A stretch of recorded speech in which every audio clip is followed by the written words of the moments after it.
ప్రస్తుతం మిడిల్ ఈస్టులో కొనసాగుతున్న ఉద్రిక్తతల వల్ల అంతర్జాతీయంగా చమురు సరఫరా తగ్గింది.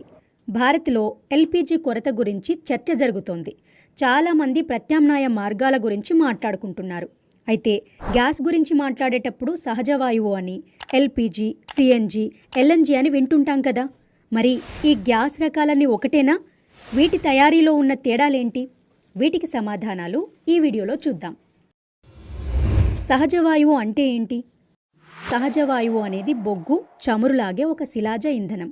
వీటిలో ప్రధానంగా మిథేన్ అనే సమ్మేళనం ఉంటుంది. ఇందులో ఒక కార్బన్, 4 హైడ్రోజన్ పరమాణువులు ఉంటాయి. వీటితో పాటు తక్కువ మొత్తంలో సహజవాయు ద్రవాలు, కార్బన్ డయాక్సైడ్, నీటి ఆవిరి వంటి ఇతర వాయువులు కూడా కలిసి ఉంటాయి.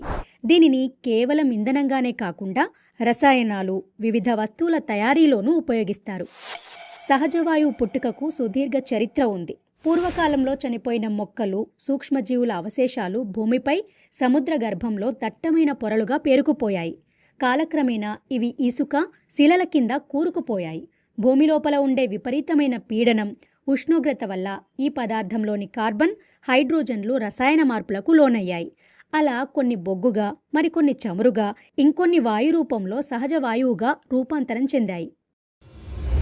సహజ వాయువు ఎన్ని రకాలు? భూగర్భంలో సహజ వాయువు దొరికే విధానాన్ని బట్టి దీనిని 2 ప్రధాన రకాలుగా వర్గీకరిస్తారు. అవి సాంప్రదాయ నిల్వలు, సాంప్రదాయేతర నిల్వలు. సాంప్రదాయ నిల్వలు అనేవి ఇవి సాధారణంగా ముడి చమురు నిల్వలతో కలిసి ఉంటాయి. చమురుతో మిశ్రమమై లేదా దానిపై ఒక పొరలా తేలుతూ కనిపిస్తాయి. వీటిని వెలికి తీయడం చాలా సులభం. సాంప్రదాయేతర నిల్వలు ఇవి భూమి లోపల కఠినమైన శిలాపొరల మధ్య ఉంటాయి. ఉదాహరణకు షెల్ గ్యాస్, టైట్ గ్యాస్, శాండ్స్టోన్, బొగ్గు గనుల్లో లభించే కోల్బెడ్ మిథేన్. వీటిని వెలికి తీయడానికి అత్యాధునిక సాంకేతికత అవసరమవుతుంది. సాధారణంగా ముడి చమురు పైనున్న గ్యాస్ను పైపుల ద్వారా సేకరిస్తారు. భూమి లోపల నుంచి వచ్చే గ్యాస్లో మిథేన్తో పాటు నీటి ఆవిరి, మలినాలు ఉంటాయి. వీటిని తొలగించి స్వచ్ఛమైన మిథేన్ను వేరు చేస్తారు.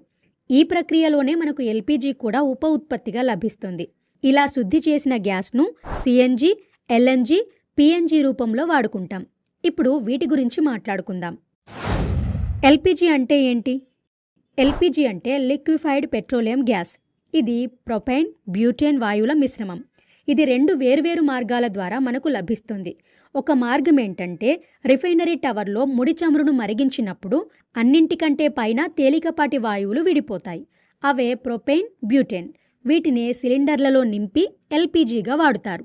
ఇక రెండో మార్గంలో భూమి లోపల నుంచి సహజ వాయువును వెలికి తీసినప్పుడు అందులో కేవలం మిథేన్ మాత్రమే ఉండదు. దాంతోపాటు కొంత ప్రొపేన్, బ్యూటేన్ కూడా కలిసి ఉంటాయి. ఈ గ్యాస్ను పైపుల ద్వారా పంపే ముందు దానిని శుద్ధి చేస్తారు. ఆ ప్రక్రియలో మిథేన్ వేరు చేస్తారు. అదే సమయంలో అందులో ఉన్న ప్రొపేన్, బ్యూటేన్లను కూడా వేరు చేస్తారు. ఇలా వేరు చేసిన వాయువులే ఎల్పీజీ. నీలం రంగులో స్వచ్ఛంగా మండే ఈ ఎల్పీజీని ప్రధానంగా వంట గ్యాస్గా వినియోగిస్తారు. సిఎన్జీ అంటే ఏంటి? సిఎన్జీ అంటే కంప్రెస్డ్ న్యాచురల్ గ్యాస్. ఇది ప్రధానంగా మిథేన్ వాయువు.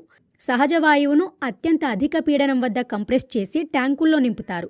ఇది పెట్రోల్, డీజిల్తో పోలిస్తే తక్కువ కాలుష్యాన్ని విడుదల చేస్తోంది. దీనిని కార్లు, బస్సులు, ఆటోలు వంటి వాహనాల్లో ఇంధనంగా వాడతారు. ఎల్ఎన్జీ. ఎల్ఎన్జీ అంటే లిక్విఫైడ్ న్యాచురల్ గ్యాస్. సహజ వాయువును 162 డిగ్రీస్ సెల్సియస్ వద్ద అతిగా చల్లబరిస్తే ద్రవంగా మారుతుంది. ఇలా చేయడం వల్ల దాని పరిమాణం 600 రెట్లు తగ్గుతుంది. అదే ఎల్ఎన్జీ. గ్యాస్ పైప్ లైన్లు లేని సుదూర దేశాలకు భారీ నౌకల ద్వారా గ్యాస్ను పంపాలంటే ఎల్ఎన్జీ రూపంలోనే రవాణా చేస్తారు. పిఎన్జీ అంటే ఏంటి? పిఎన్జీ అంటే పైప్డ్ న్యాచురల్ గ్యాస్. ఇది కూడా సహజ వాయువే, కానీ దీనికి సిలిండర్ల అవసరం ఉండదు. భూగర్భ పైపుల ద్వారా నేరుగా మీ వంటగది వరకు వస్తుంది. మెట్రో నగరాల్లో వంట గ్యాస్గా దీన్ని వినియోగిస్తారు. విద్యుత్ బిల్లు లాగానే మీరు ఎంత గ్యాస్ వాడారో దానికి మాత్రమే బిల్లు చెల్లించవచ్చు. Biogas versus bio CNG. సహజ వాయువును భూగర్భం నుంచి వెలికి తీస్తుంటే ఇదే తరహా ఇంధనాన్ని పర్యావరణ వ్యర్థాల నుంచి కూడా సృష్టించవచ్చు. దీనినే బయోగ్యాస్ అంటాం.